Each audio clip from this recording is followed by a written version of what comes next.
का विधायिका पर कब्जा करवा दिया। और देखिए वही परिस्थिति हुई, हम लोग ओबीसी की ज्यादा धारी गिनती नहीं हुई, हम लोग ओबीसी 52% है। 1992 में मंडल कमीशन आया।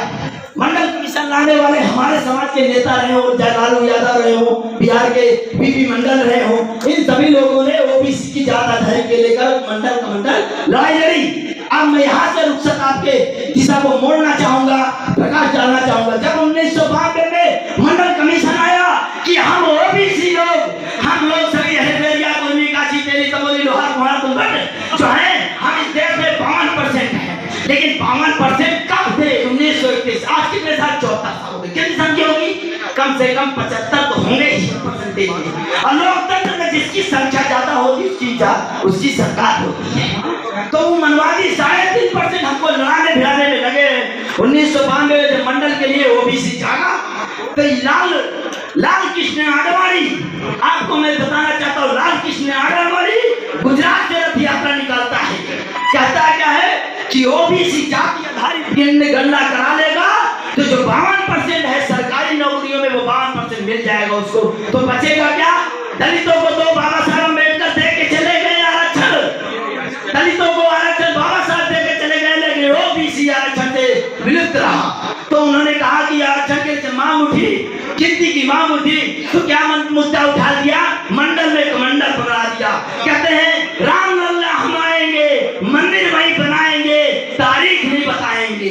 राम मंदिर का मुद्दा उठा दिया, राम मंदिर का मुद्दा उठा दिया। और ओबीसी की जाति आधारित गिनती नहीं हुई, हमारे पाल समाज की गिनती नहीं हुई, हमारे और ब्रदर जो जाति भाइयों की गिनती नहीं हुई। और उस ओबीसी समाज की गिनती न होने की वजह से मिला कितना अच्छा? 27% आरक्षण मिला। आप लोग गवर्नमेंट जब फॉर्म भरते हैं तो ओबीसी में 27% आपने देखा होगा, लेकिन आपने सोचा वो 27% कितना मिलता है आपको? यानी कि सरकार कहती है यार 27% हो, लेकिन उसने क्रीमी लेयर लगा दिया। क्रीमी लेयर का मतलब समझते हैं? जिसके पास दांत है उसको चने दिखाए जा रहे हैं, और जिसके पास दांत नहीं उसको चने दिए जा रहे हैं। तो बताइए, हम लोग तो आर्थिक रूप से मजबूत तो है नहीं, अपने बच्चों को कहाँ पढ़ाए पाए? ये तो ऐसे खाली चली गई है। और जो मजबूत जो कमजोर है वो पढ़ने की औकात ही नहीं वहां तक जाने की, और जो उच्च वर्ग है वो भी चली गई। हम इतने मूर्ख है, 27 में दिखती है 13% के लिए नहीं अपने बच्चों को बचा पाए। ऐसी ऐसी बहुत से आयोग में, चुनाव आयोग जो कर्मचारी आयोग है, एसएससी विभाग में जो भी हमारे डिफेंस में लाइन है, सभी भर्तियों में आप देख रहे, कोर्ट कचहरी देख लीजिए क्या है हमारी संख्या, कुछ नहीं है।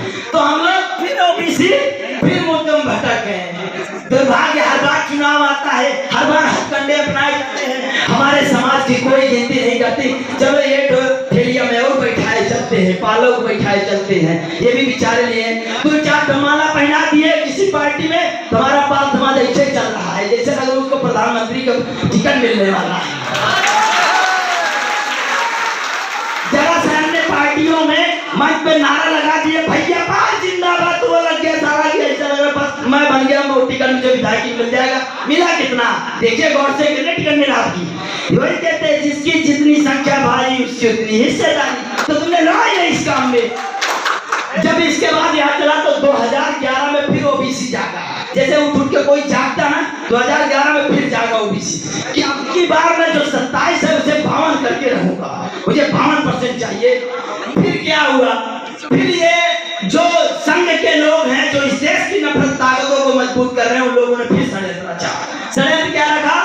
कहा क्या कि राजा हरिश्चंद्र के बाद दूसरा व्यक्ति अगर कोई पैदा हुआ है तो वह है अन्ना हजारे। अन्ना हजारे को महाराष्ट्र उठा के रामलीला मैदान दिल्ली में पटक देते हैं। कहते हैं अन्ना हजारे काला धन लेके आएगा, अन्ना हजारे मर जाएगा लेकिन काला धन लाए बिना नहीं जाएगा, या तो उसकी लाश जा सकती है।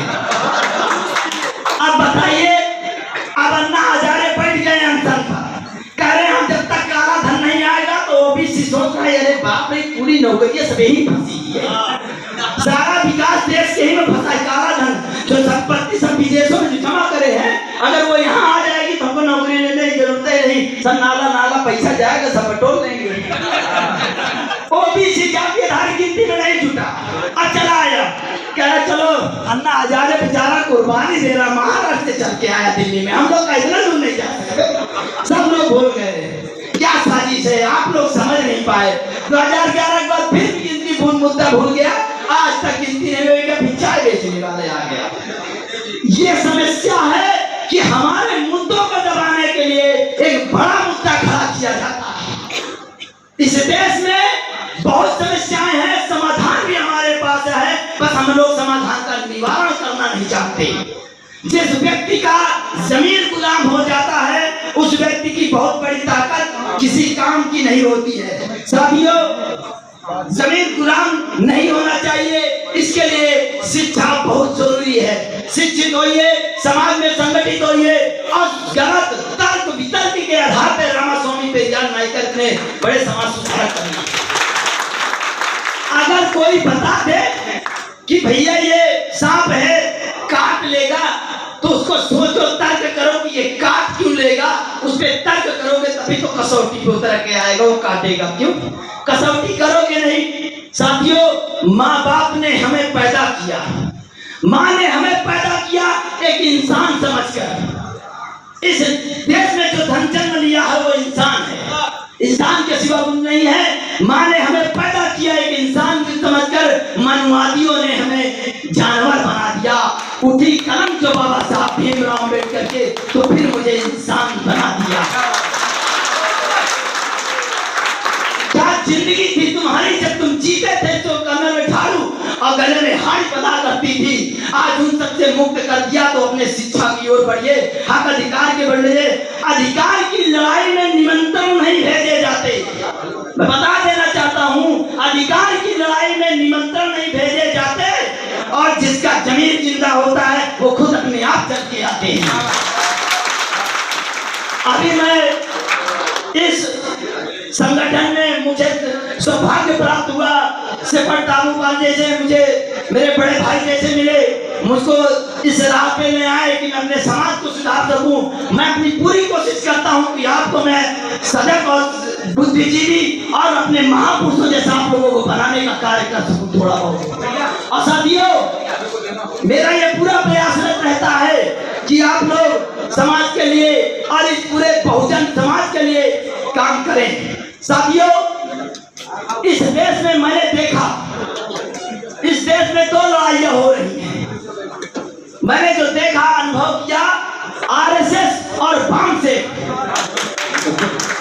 2 मिनट समय लेना चाहूंगा। आरएसएस और वाम से की लड़ाई चल रही है इस देश में, और वाम से हमारे ही महापुरुषों का आंदोलन लेकर चल रहा है। और मैं वामसेब को बड़े नजदीक से जानता हूँ। वामसेब का खुद का कोई विचारधारा नहीं है, वही फूले अम्बेडकर बुद्ध का विचारधारा है, पेरियार रामास्वामी का विचारधारा है।